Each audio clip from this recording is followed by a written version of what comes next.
I just built this portable miter saw stand. It's on wheels so we can move it wherever we need to go.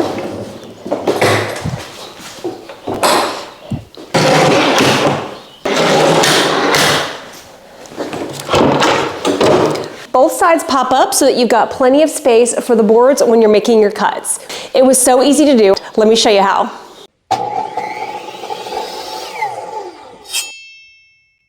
First, we need to make all of the cuts, and this is a fully customizable miter saw stand. You could make it as tall as you want, you could make it as wide as you want. This one here has a total height of 36 inches. This diagram here shows all of the cuts that you'll need to make with the 2x4s and how you will assemble all of the frames. And then this diagram here shows you the cuts that you'll need to make for the plywood. I did use a total of 6 8-foot long 2x4s and 1 4-foot by 8-foot 3/4 inch plywood for this project. To make it easier on myself, I had the hardware store cut the plywood for me so that I didn't have to worry about dragging out the table saw when I got home, and I was able to just bring these home in my car that way. And then I just used my miter saw to make all of the cuts for the 2x4s.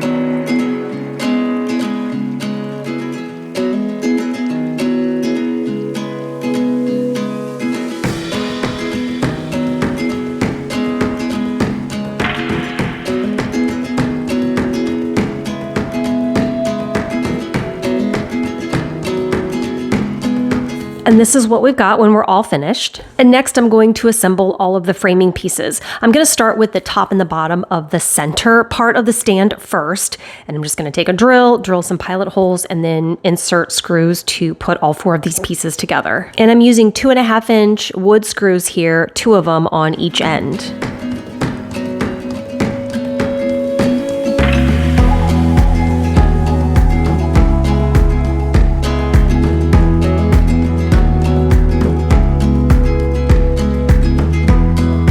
So here are the center frames. Now we're going to repeat that process for the 2 side frames, and we're just going to, again, use 2 screws on each corner.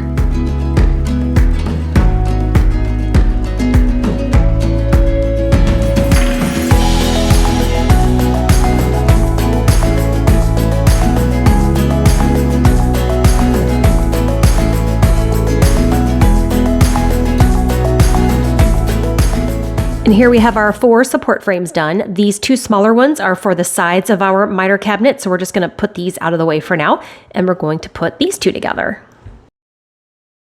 I'm using a drill to drill some pilot holes first, and then I'm going to use the driver to drive in 2.5 inch long screws. And I'm putting 3 screws on each leg here.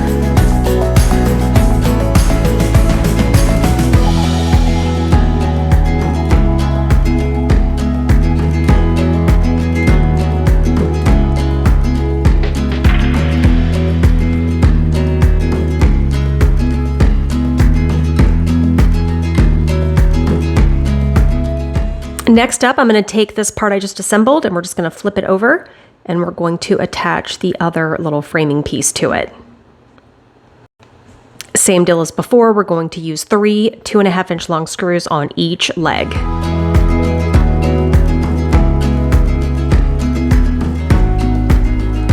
Next up, let's add the plywood. This is going to be a bottom shelf of our miter cart so we can store some items. And I'm using 1.25 inch long screws here, and I'm just placing them in about every few inches.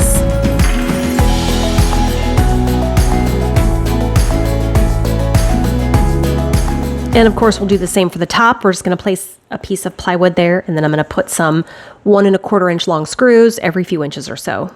And I forgot to film it, but you're going to repeat this process for the 2 side pieces, the wings of this cabinet. So just put the plywood on there and get that screwed down. Finally, for the center part of our miter saw cabinet, I've got these little wheels, these casters here that spin, which is nice. And then they also have brakes on them so that I can have the cart be steady when I want it to be. So we're just going to flip this over and make sure it's all level and it spins really freely, and we are good to go to assemble the sides. Now for the side pieces or the wings of this cabinet, I just have to screw the brackets on. And for this, I didn't use the screws that came with the brackets. I used my own. I used a 2.5 inch screw on the top hole, and then I used the 1.25 screws on the bottom and middle hole.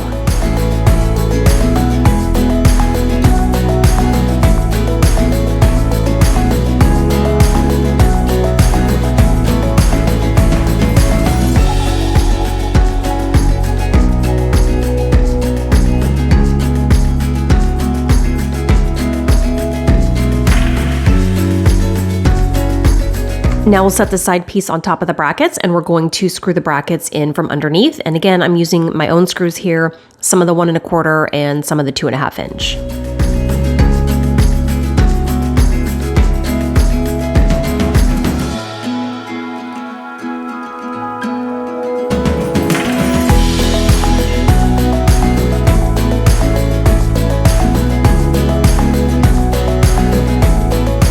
Now that my brackets are all screwed in, I'm going to test it out, make sure that my side wings open up and close freely.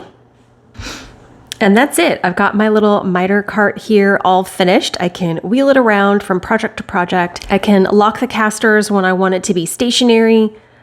Of course, we can take the sides here, prop those up so that we have plenty of space for our boards. As you can see here, this was designed for the wings to sit up so that it's level with the table of the miter saw. And then we have the shelf on the bottom to store things. I'm thinking about putting a drawer actually on the top middle for like extra saw blades and stuff. I don't know. For now though, this works. If you have any questions, please drop them in the comments. Smash that subscribe button for more DIY Made Easy.